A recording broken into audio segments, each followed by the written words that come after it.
saa yoo yëgee ni sëriñ bi agsi na tey ci yow nit làmp nga xool mu leer nañ ba nga gis fa dëgg yam soo delloo seen kër fa saasa rek di nga yëg ni defal na la loo mënalul sa bopp defal na la loo sa ay bokk mënalul. kon ñun li nu jàpp mooy bu murit ci santee sëñ Tuubaa fukki yoon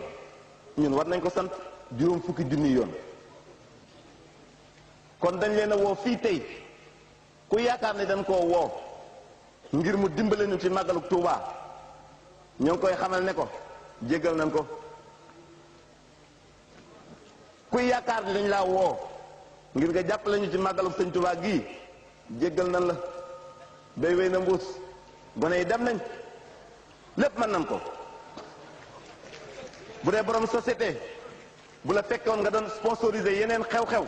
dellu ca wala nga daw si dab murit yi ñu yóbbu la. su fekkee commerçant nga woon daan dugal sa alal ci leneen fàtte woon sëñ Tuubaa sëñ bi bett na la feeñaat na ci gone yu ndaw màggal gi li ci war man nan ko. soo dee boromum réew wala ngay bitim réew aada ji ak ndonal sëñ Tuubaa lii moo nu gënal li ñuy gere bëggunu ko. soo dee borom alal ñu di la ko tuddee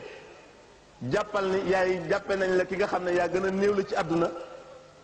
ndax kat sëñ bi sàkk na kuréel boo xam ne yëgoo fu mu jaar ndax loo xamul fu ren ba sax doo ko xam mu toqi leen ci yómi noonu bil xay bi pour dan leen mu taqin ba ubbee kaamil moom lañ leen digoon way jub ñi c'est le luminaire du Coran loolu lañ leen waxoon